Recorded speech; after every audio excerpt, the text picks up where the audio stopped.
Jessie a été élue la meilleure joueuse de la dernière décennie par World Rugby, je l'ai appris ce matin, donc c'est extraordinaire.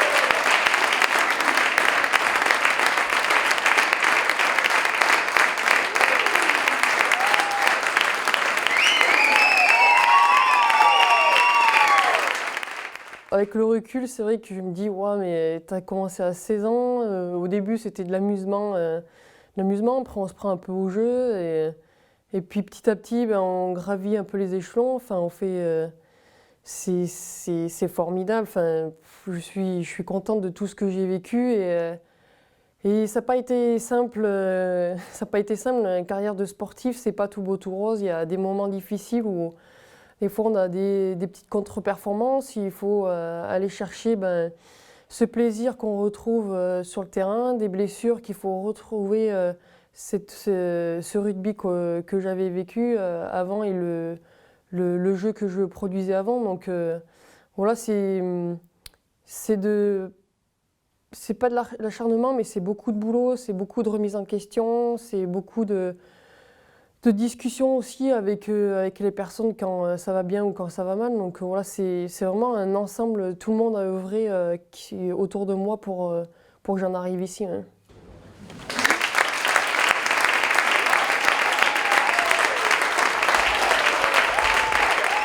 Demain, si je raccroche les crampons, j'ai pas à rougir sur ma carrière. Je pense que voilà, j'ai un beau palmarès. Si l'année prochaine je fais pas la Coupe du Monde parce que il y a peut-être plus fort que moi ou voilà, je réponds pas au rendez-vous. Après c'est comme ça, c'est le jeu, mais voilà, je pense que depuis 2011 où j'ai eu ma première sélection, avec du recul, je me dis mais ouais, c'est extraordinaire ce que tu as accompli. Et avec une bande de copines sur le terrain, avec les filles du club, voilà, parce que c'est pas aussi que les filles de l'équipe de France, c'est aussi avec le club que je progresse et avec les entraîneurs et le staff compris. Ouais. J'aime pas spécialement les titres individuels parce qu'on fait un sport collectif et c'est grâce à vous toutes. Depuis, je regarde 2010, les filles qui j'ai voulu à côté, qui m'ont fait la passe pour aller marquer l'essai, voilà, plein de choses comme ça. Et c'est grâce à vous aussi que ce titre est représenté. Voilà, c'est pas que Jessie Trémoulière, je pense que c'est l'équipe de France et vous pouvez être contente de vous. C'est l'esprit de groupe, on se bat sur le terrain pour la copine, sur les entraînements on va aider la copine pour qu'elle s'améliore. Donc voilà, c'est un état d'esprit qu'on a et qu'on veut véhiculer partout où on passe dans les clubs ou même dans la vie actuelle. Donc après c'est un sport collectif qu'on fait aussi, donc pour moi c'est normal que ce titre, mes premiers mots c'était de parler du collectif en premier. Ouais.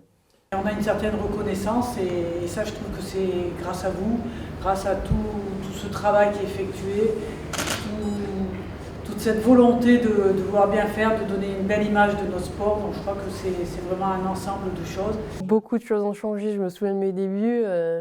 Les matchs ils étaient pas du tout diffusés, après c'était contre les Anglais parce que c'était le match tant attendu. Voilà, il y a eu après cette effervescence, après cette Coupe du Monde en 2014 où tous les médias se sont entre guillemets rués sur nous parce qu'il n'y avait pas d'autres événements sportifs et c'est là que voilà, médiatiquement l'équipe de France a connu vraiment un grand pas. Et voilà, j'espère que grâce à ce titre, il y a beaucoup de jeunes filles qui vont faire le pas, qu'il y aura plus de licenciés dans notre sport et que médiatiquement on sera un peu plus suivi et même hors médiatique, les clubs vont se rendre compte de certaines choses et qu'il y a du potentiel en équipe, pas en équipe de France, mais en français, qu'il y a du potentiel dans les jeunes et qui vont les aider à, pourquoi pas, à atteindre ce niveau-là.